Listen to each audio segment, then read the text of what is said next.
My name is Richard Phillips. I understand there are a couple of people in the room who may be unhappy that I'm speaking at some length. I'm speaking at length because I am a recovering attorney. And I retired 7 years ago, and I thought I would never practice law again. Until 5 years ago, when I retired on a beautiful lake, very much like yours, in Vilas County, a few miles to the Wisconsin side of the UP border. I was out in my fishing boat, and I saw my first wake surf boat. I had never heard of wake surfing. I had never seen one. One was bought by someone on our lake. I saw it, and I couldn't believe what I saw. So I studied up on it. I talked with local residents who lived near me, and we decided we need to do something. And I spent a long time learning everything that I possibly could about wake surfing and what, if anything, could be done about it, and what, if any, state laws we had. We had no state laws, none, that apply to wake surfing. We had no prospect of any state laws that apply to wake surfing. And so, having resolved never to practice law again, I went back on my word, and here I am. My only clients are lakes. They don't pay very well. I've never accepted a penny for any of this, but my gosh, are they appreciative.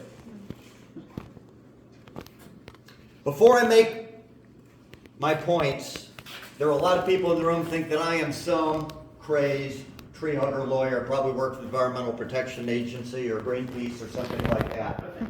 I spent my entire career working for the world's largest publicly traded oil and gas company in Houston, Texas. I know something about oil and gas. And I know something about the trade-offs between the environment and economics. I'm fine with the trade-offs that oil and gas represent. I'm not fine with the trade-offs that wake surf boats represent, unless you're in a really whopping big lake, far from shore, and deep water, and you always sterilize the ballast tanks anytime you take that boat off the lake, as is required by Wisconsin law.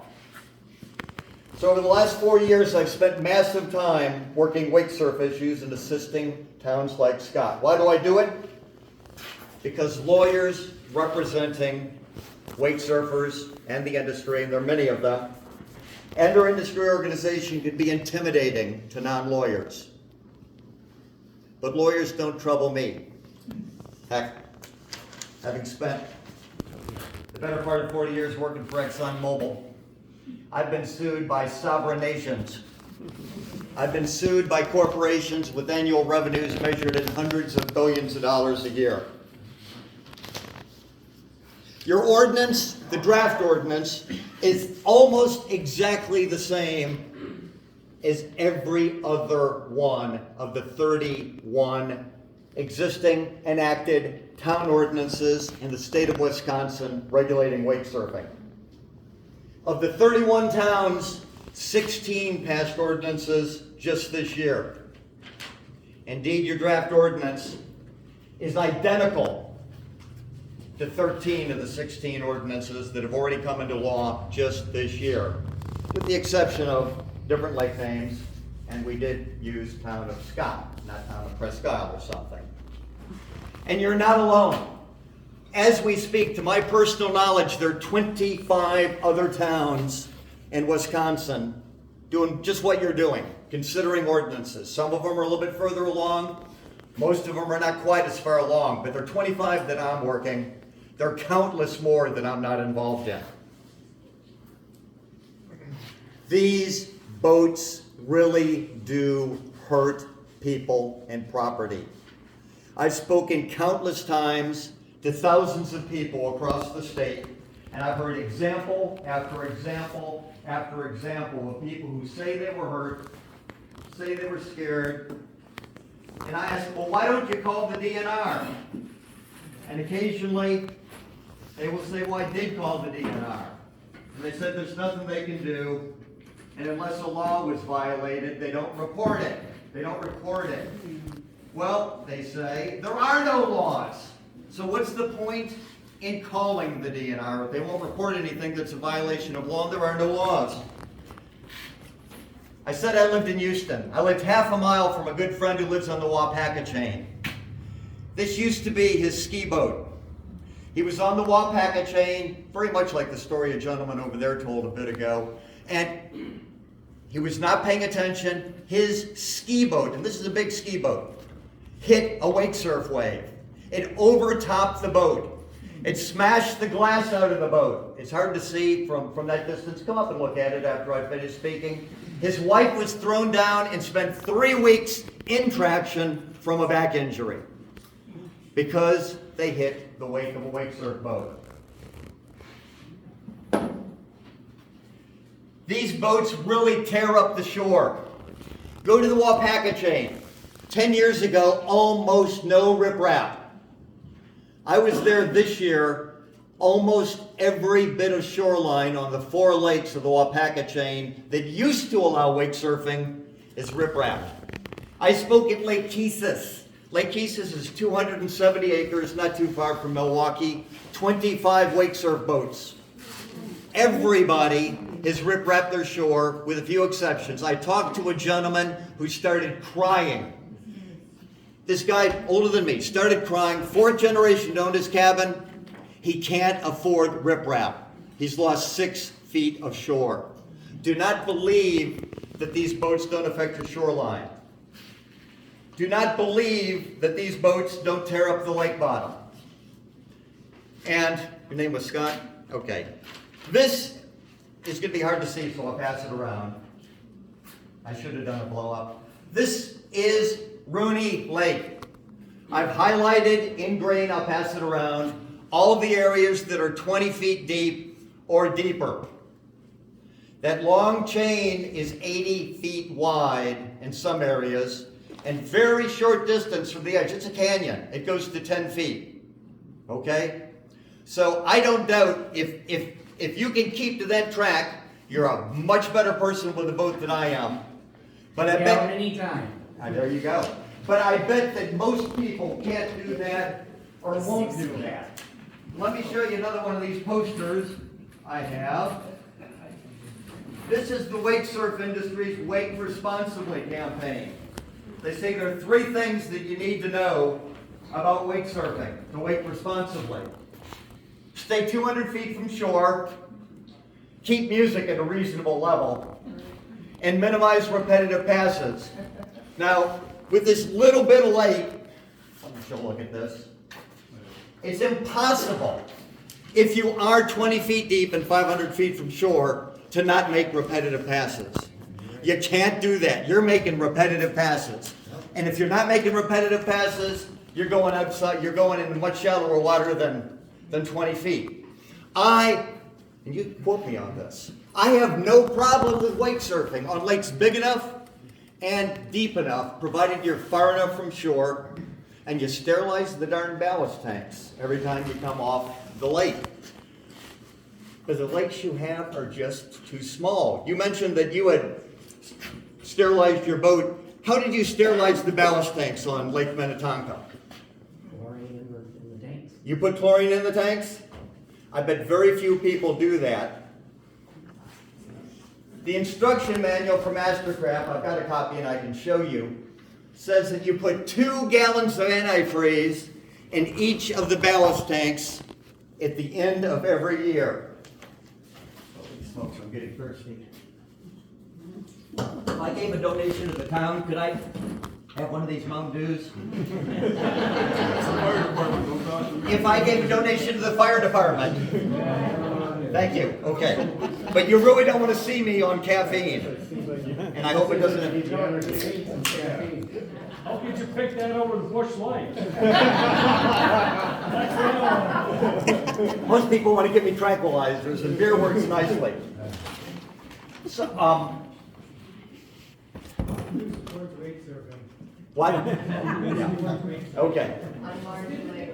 These boats really do drive other people off the lake. Until we got an ordinance in my town, if I was out fishing or doing anything else on the lake and a wake boat came out, I had to leave the lake. Because even if they were 1,000 feet from me, now when I'm fishing, and I'm facing the shore when I'm fishing, I'm not facing the wake surf boat, how do I know when they're going to come up behind me? I don't. They drive other people off the lake. And this brings me to the gentleman at the back of the room, who I see as a fellow libertarian, who said, we don't need more rules. Well, I got news for you. Either you can make the rules, this town board can make the rules, or the wake surf boat can make the rules. And if you don't believe me, this is, Mastercraft's advertisement. Rule the water. So if you don't like rules, you better not like wake surf boats. Because if this town board does not make rules, the wake surf boats will make the rules. They will decide where you can go. They will decide your water quality. They'll decide whether you have fish. They'll decide whether you are safe.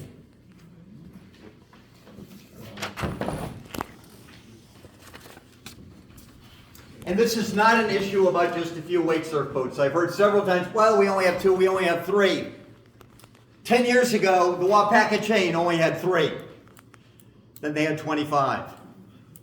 10 years ago, Lake Keith's only had 2 or 3. Now they have 20. I promise you, if the town takes no action, you will go from 3 boats on Rooney to 5 boats to 6 boats to 10 boats. It's happened time and time and time again. This wave is moving from southern Wisconsin to northern Wisconsin.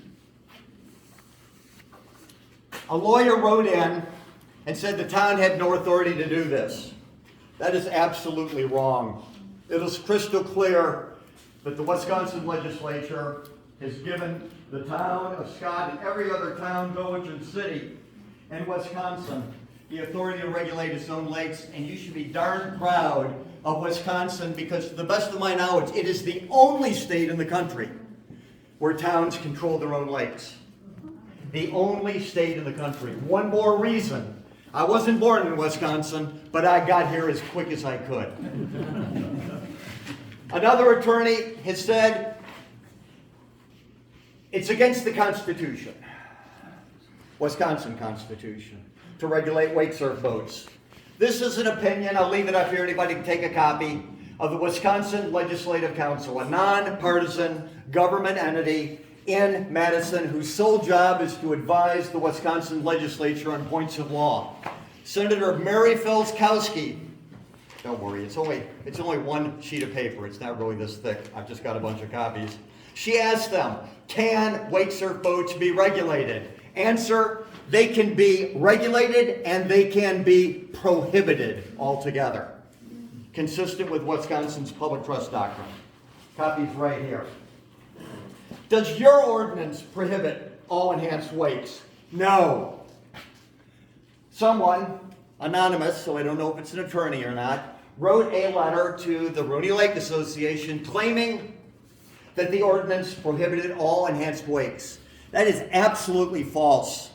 There's a savings clause, lawyers call it a safe harbor, in the ordinance that says expressly, nothing in this ordinance shall in any way restrict skiing, wakeboarding with a tether, or tubing, provided you don't have water in your ballast tanks or these special wake-enhancing fins that some but not all wake surfing boats have. I've heard other people say, let's wait for Madison. I follow very closely what the industry does in Wisconsin and lots of other states. I'm in contact with other Richard Phillipses across the country.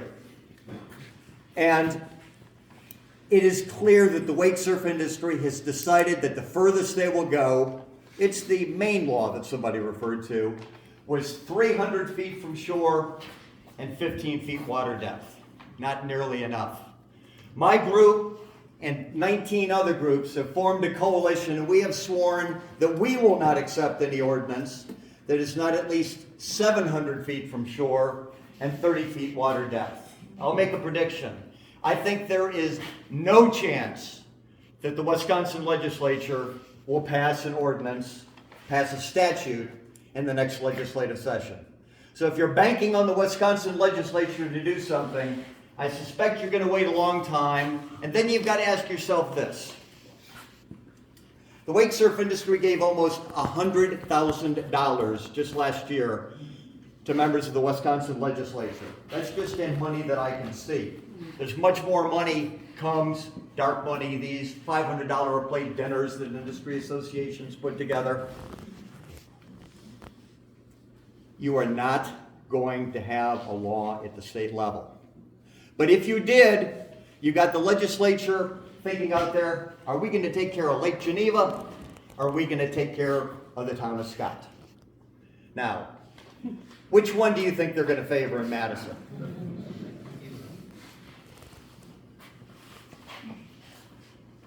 Another thing that some towns worry about is we'll be sued. And it's an unpleasant topic, but that's why I'm here.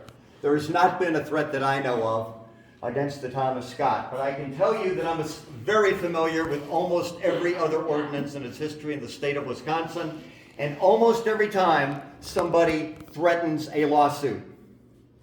Care to guess the number of lawsuits that have been filed against the 31 towns in the state of Wisconsin that have passed ordinances? Anyone want to take a wild guess? Zero! You guys are so good. Not a single one. And I assure you that if that happens, I and lots of other people, my association, lots of other associations will seek to enter as interveners in that lawsuit and defend, to my last breath, the right of town of Scott and any other town to enact an ordinance that they deem appropriate to protect the health, safety, welfare, or natural resources. I'm almost done. Oops, sorry.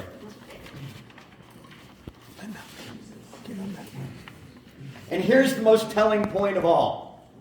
A gentleman, I think he had children, he had to go, talked very much about something called an important article in the Journal of Water Resources. Let me tell you about that.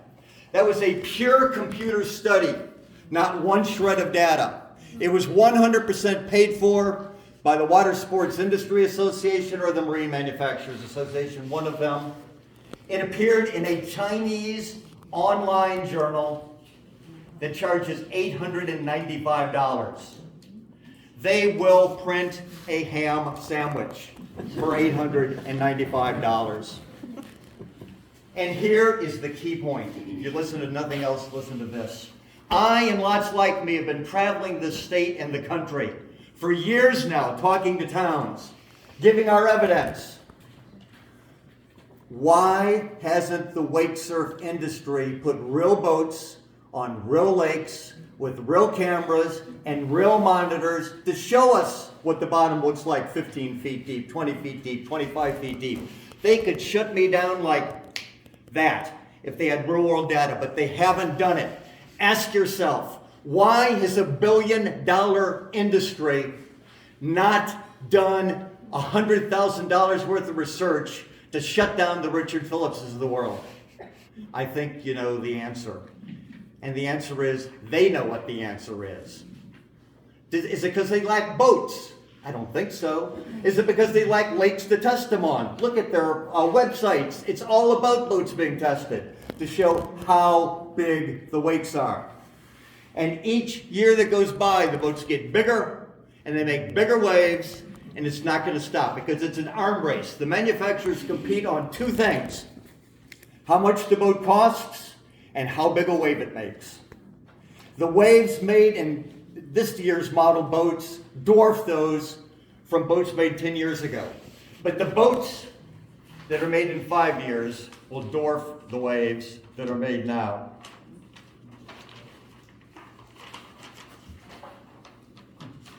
The Town Board of Scott, the Board of Supervisors, has a critical decision to make. Well, I need more Mountain Dew.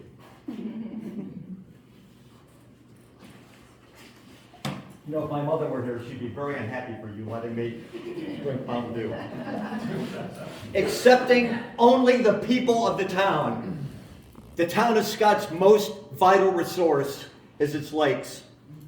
Where would the town of Scott be without its lakes? Most lakes in the United States have no natural lakes at all. I spent my career in Texas. Care to guess how many natural lakes Texas has? Again, Zero. They're all Corps of Engineer projects. They have hardened shores. They tend to be in deep canyons. Wake surf to your heart's content. They don't have 11,000 years worth of sediment on the bottom of the lake. People say, well, the clarity is not getting worse. I question that. But the real problem in stirring up the sediment is phosphorus, cadmium, mercury, and lots of other nasties has been sequestered in the flock that's represented by that sediment for 11,000 years. You kick it into the water, that stuff goes back into the water column. The sediment itself may settle out, but the nasties that you can't see in the water are left behind. That's where your algae is coming from. These are not just our lakes. They are our children's lakes. They're the lakes of kids who have not yet been born, and the grandchildren of those unborn kids, and their grandchildren. It is our duty to protect these lakes, not just for 2025 and 2030, but for 2300 and 2400 and 2500, because 300 years from now there'll be people, not even a gleam yet in anyone's eyes, sitting at this table, and they will be thankful that one of the first concerns of the town board of Scott was to protect the lakes against what will happen to them with unbridled wake surfing. Thank you very much.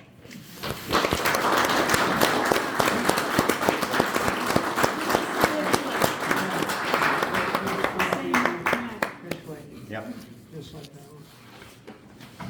And I'm happy to handle any questions if anyone has the patience for it. Oh, not And I want to thank everyone. You heard me out. Occasionally I get heckled. There was not a single heckle, and I really appreciate that. Y'all are a class act, wake surfers, non-wake surfers. I pray that the town of Scott does the right thing. Thank you.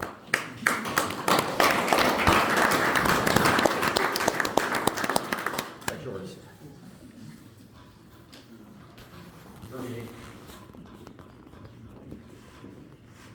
Erica Lee. I'm just here observing. Okay, thank you.